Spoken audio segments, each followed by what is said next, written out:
Is Batman the video game still good? Batman the video game is a side-scrolling action title with platforming elements, developed by Sunsoft and released on the Game Boy back in 1990.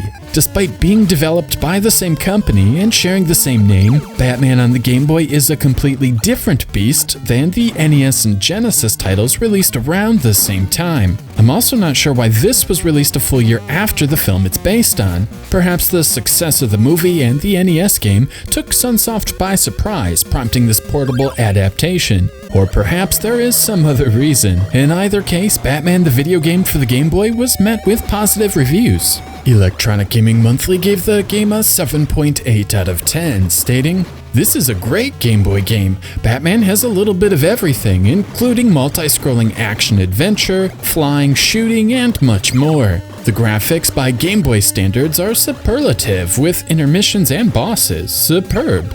Mean Machines magazine scored the game an 8.5 out of 10, noting, "Another great Game Boy platform game with a real sense of humor. The main sprite is hilarious. Not only that, but the play is superb. The locations all have a distinctive look, and the array of tokens to be collected makes for difficult decisions, so much the better." Finally, the Games Machine magazine gave the game a 9 out of 10, proclaiming, "The great thing about the game is that you can either play it as an out-and-out shoot-'em-up, a platform game, or a combination of both. 4 levels, each with 4 sub-levels in each, make for an addicting game that'll be enjoyable and addictive for a hell of a long time." So, 16 years later, is Batman the video game still this good? Let's dive in. Batman the video game opens with some dark and moody music, along with a rotating Batman logo, both giving a terrific first impression for the adventure at hand. The first cutscene is also fairly impressive for the time, with a decent-looking Batman listening in on a police transmission with an officer alerting Commissioner Gordon Jack has snuck into the Axis chemical factory. After this, Batman is off to Gotham City and the action begins. The first thing you're likely going to notice is the Batman sprite. It is adorable. Like many early Game Boy titles, Batman the video game sort of shrinks everything down to give the same proportions of playing an NES game on a television. It doesn't quite work, and Batman ends up looking a bit short and stubby rather than lean and mean. Still, there is little denying there is an inherent charm to this version of The Dark Knight. The next thing you'll quickly notice is the screen does not move up and down, and this is a strictly left-to-right affair. Again, this was the norm early in the Game Boy's life cycle. With those things out of the way, let's talk about the actual gameplay. Much like Mega Man, this is a jump-and-shoot game. Despite Batman not typically gunning down enemies, shooting enemies is all you can do here. There are no gadgets, no melee combat, no grappling hook, nothing, just a bat and his gun. However, the gun has plenty of upgrades. At first, you can only shoot a single bullet at a time. Collecting a white gun power-up increases the amount of bullets you can fire at once. Collecting a third allows 3 shots, and so on. On the flip side, collecting a black gun icon will reduce the amount of bullets you can fire by 1, so be sure to avoid those when possible. Next, there are quite a few different guns available. The normal shot, represented by an N, can fire all the way across the screen, but cannot travel through walls. The W represents a wave gun, with bullets moving up and down as they travel across the screen. The P is the power gun, offering up additional damage. The R is the bat gun, which fires a couple of batarangs which travel across the screen and then return. Finally, the T is a laser gun, which can take out multiple foes at once. All of these upgraded guns can also travel through walls, greatly enhancing their versatility. There is also an S representing the short gun. Much like the black icon, this is a downgrade, with bullets fizzling out halfway across the screen, as well as not being able to travel through walls. Again, avoid this icon. After making our way through Gotham City, the Caped Crusader makes his way to the chemical factory. As expected, the set pieces look drastically different, with large chemical vats in place of bricks and barrels. So let's talk about the shield surrounding Batman. Scattered throughout the levels are light bricks and dark bricks. The dark bricks will contain the weapon power-ups noted earlier, but may also contain little Batman icons. These icons will then circle around you. Collect a second one and you now have 2 circling you, and so on to a maximum of 4. There are also little pellet icons, which will increase the speed at which these things surround you. This shield-like item can absorb bullets, do damage to enemies, and also extends your life bar. If you do manage to take a hit, you'll lose one of these orbiting shields, but your health bar will remain full. They are incredibly helpful, but if you fall down a pit and die, you'll respawn with no shield whatsoever. The third level of the first world brings us deeper into the chemical plant and even closer to finding Jack as noted in the opening cinematic. This would be a good time to finally talk about the jumping. To put it simply, Batman jumps really weird. I get Batman has a cape and is a superhero, accounting for a high and floaty trajectory, but the jumping never feels natural or satisfying. It took me a while to really put my finger on it, but I think the biggest problem is actually slowing down the momentum. Letting off the left or right button on the directional pad doesn't really slow down the momentum. You have to actively press the opposite button to get him to slow down. It creates some very awkward landing, especially on small platforms. I also swear there's some minor slop in the programming as well, where Batman simply doesn't jump when you press the button while near a ledge. It doesn't happen often, but often enough to make you wonder. Anyway, after clearing the chemical plant, we finally arrive at the first boss in the game, Jack.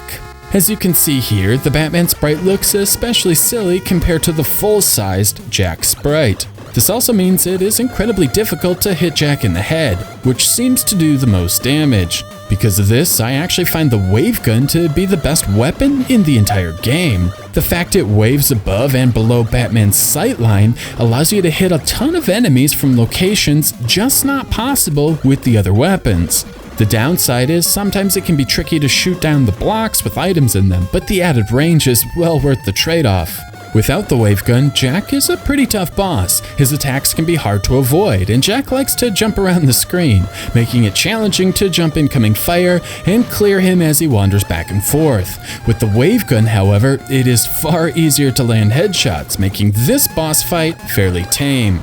After taking Jack out, he falls into the vat of chemicals and emerges as the Joker. Another cutscene plays, and there is more than a striking resemblance to Jack Nicholson, and we are off to World 2. Here, the difficulty is cranked up a bit, with tougher enemy patterns, trickier jumps, and more bottomless pits. Still, the core mechanics of the game really don't change. Just jump and shoot. Now, I mentioned at the beginning of the video, this is an action game with platforming elements. Clearly, jumping from platform to platform certainly qualifies as platforming, along with the breakable bricks, but there is another element I actually find quite enjoyable: hidden blocks. Occasionally, you'll find items and goodies located in a location impossible for Batman to reach with his floaty jump. This is usually a sign there is a hidden block somewhere, so start shooting. It's not much, but I do appreciate how there are secret items scattered about the level, usually extra lives or shield power-ups, making the extra time and effort necessary for the retrieval totally worth it. After making our way back through Gotham City, we arrive at the Flugelheim Museum. Here, a new gimmick is added to Batman the video game, trick floors. Thankfully, the sprites on the trick floors have a slight variance, alerting you to the fact you are going to fall through. On the flip side, you can also jump up a trick floor, taking an alternate route through a few of the sections. After making your way through a second museum level, we clear World 2 and we are treated to another cutscene. The Batmobile drives away! Yeah, this one is a bit uninspired. Next up is World 3, which is a Batwing shoot-'em-up stage. Everything about these two levels is completely different than the 6 levels preceding it. The controls are obviously changed, with the B button firing backwards and the A button forwards. Even better, there is auto-fire, saving your poor thumbs the punishment of rapidly pressing the fire buttons as fast as possible. As far as shooting levels go, both of these are fairly solid. There is a good mix of dodging projectiles, maneuvering around enemies, and of course, blasting everything in sight. Cooler still, there are bosses. The first has 2 distinct firing patterns, depending on which side of the screen it is on. The second flying stage has 2 bosses. The first is a plane with a simple bullet pattern you'll find easy to dodge. It will fly off the screen and back, but stay away from the middle of the screen and you'll have him defeated in no time. The second boss is a helicopter. He fires out a line of projectiles, which you'll have to carefully maneuver while getting in hits. After this, the helicopter calls in reinforcements, which occupy each corner of the screen. Not only this, the helicopter fires out a projectile which explodes into 6 bullets. The dense pattern is extremely hard to figure out and reminds me of some of the harder shmups I've played over the past decade. After clearing the 2 shooting levels, we arrive in the 4th and final world. The first level, Gotham Cathedral, is back to what has been presented through a majority of the game. Simply jump and shoot your way through the level and you'll reach the end with minimal fuss. It is worth noting there are minimal power-ups here, with just a couple of hearts and a single extra life. The final level, on the other hand, is just brutal. For the first time ever in the action stages, the screen auto-scrolls. Next, the level is filled with bottomless pits. Finally, the platforms available to jump on almost always have an enemy on them, which you have to take down before you can land on said platform. If I'm honest, the controls in Batman the video game really aren't up for the task at hand. Like I said, they are floaty and it can be very hard to slow down your momentum. This makes landing on platforms which contain enemies while being forced to move quickly is an exercise of frustration. If you don't get it exactly right, you are taking damage. That little problem I mentioned with the jump button not registering also seems to rear its ugly head here more than anywhere else, resulting in you plummeting to your death. Even if you have managed to perfect the jumping mechanics, this final stage is no picnic. Up until this point, memorization has not been required. If you take your time, take notice of enemy patterns, and properly use walls for cover, you won't have too many issues. Once you do memorize a level, it's easy to breeze through them at full speed. I like this, as the challenge is fair on your first few playthroughs, while also letting you speed through them with the appropriate skill and memorization acquired. This final level is just pure memorization. It would be impossible to clear this stage on your first try. First, you must know the firing patterns of every single enemy on the screen. Without this knowledge, you'll have no idea when to actually jump to the next platform. Second, you often have to begin firing before an enemy is on screen, giving you time to jump while your bullets do their killing thing. If you don't have the enemy placement already memorized, there is little hope of taking down an enemy before the scrolling screen forces you to jump.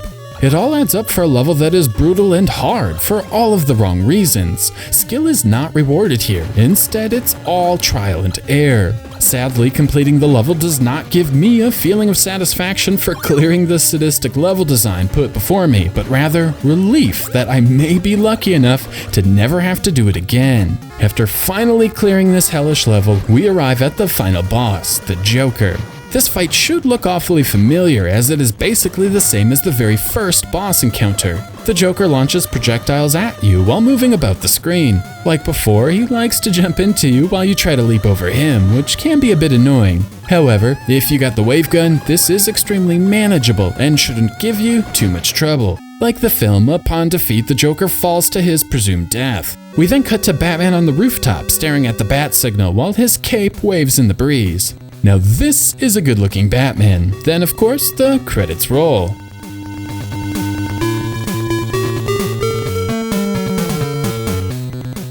As you can hear, the music is pretty awesome. I'm always surprised by the fidelity and depth composers and engineers were able to squeeze out of the Game Boy, and Batman the video game is no exception.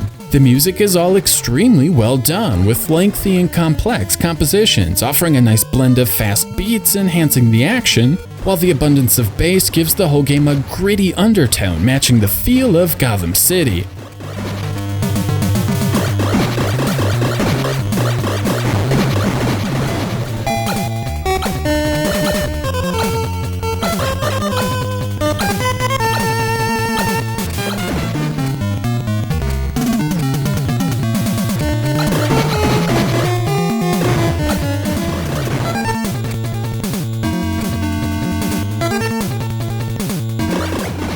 Even with the terrific soundtrack, Batman the video game does not skimp on sound effects. The shooting has a nice arcade sound to it, and bad guys go down with a satisfying thump.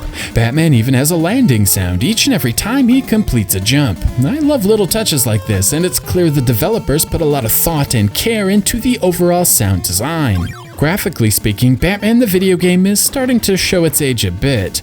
Backgrounds are mostly white and sparse, as was common for the time. Later on, developers would figure out how to make dark backgrounds work with character sprites, and this would have really benefited a game starring the Dark Knight. Still, this is a pleasant looking game. Everything has a very clean look to it, and despite the sprite work being a touch basic, Sunsoft did manage to cram a lot of variety into the cartridge. Gotham City, the Chemical Factory, the Museum, and Gotham Cathedral all have a distinct look to them, with unique objects and set pieces setting them all apart from each other. And like I said, Batman looks awfully charming. So, with all of that out of the way, we're finally ready to answer the question asked at the beginning of the video. Is Batman the video game still good? Let me start off by saying Batman the video game is definitely a product of 1990, offering an 8-bit hard experience. If you're not into games like Ninja Gaiden or Castlevania, there is no doubt this game's final level will likely be a deal breaker. It's a throw the controller through the television type of level, and if you didn't grow up with these types of games, you'll probably find it very off-putting. And while the final level definitely tested my patience like very few games have, I want to look at the game as a whole. Batman the video game does a lot of things really well. While the controls, specifically the jumping, feel floaty and occasionally imprecise, the levels themselves seem aware of Batman's strengths and weaknesses, only requiring pixel-perfect precision when offering bonus items and secrets. I like this, and it makes the awkward learning curve a relatively pain-free and fun experience. I also really enjoy the mix of run-and-gun action with classic 2D platforming. I'm a sucker for the simple act of jumping in video games, and Batman the video game offers plenty of it. You'll be jumping from platform to platform while items drop from the top of the screen, and even jumping across moving platforms. The light and dark bricks also add some depth to the gameplay. Sometimes you'll have to make a decision to shoot the bricks and hope for some goodies, or use them as platforms to reach alternate routes through the stage. As there are a few downgrade items, sometimes you'll want to jump past them and then shoot backwards to make sure you aren't forced to take a downgrade. It can be clever at times and helps the game stand out. I'm also a sucker for shooting. The different weapon upgrades are fun to play around with, and the act of discovering what everything actually does is fun. Not only that, shooting all of the blocks, revealing items is satisfying. Finding a desperately needed heart to replenish your life bar and discovering bonus lives or the shield can be exciting, and represent things Batman the video game does really well. One final thing I really appreciate are the infinite continues. This was still hit or miss back in the early 90s, and even AAA titles like Sonic the Hedgehog lack this feature. As Batman the video game features a ton of bottomless pits and some trial and error gameplay, I feel infinite continues are a must, as restarting a game from the beginning due to no fault of your own always feels very cheap. This is especially true during the shooting stages. By their very nature, trial and error is the name of the game here, and starting the game over because of tricky bosses would be a bit unfair. So yeah, Batman the video game is still pretty good. While it certainly can't hang with the likes of Mega Man or Metal Slug and some of the other jump and shoot games released over the past 16 years, it remains a very good Game Boy game. If you have the patience for a little 8-bit hard, I think you'll find Batman the video game to be a very worthwhile endeavor.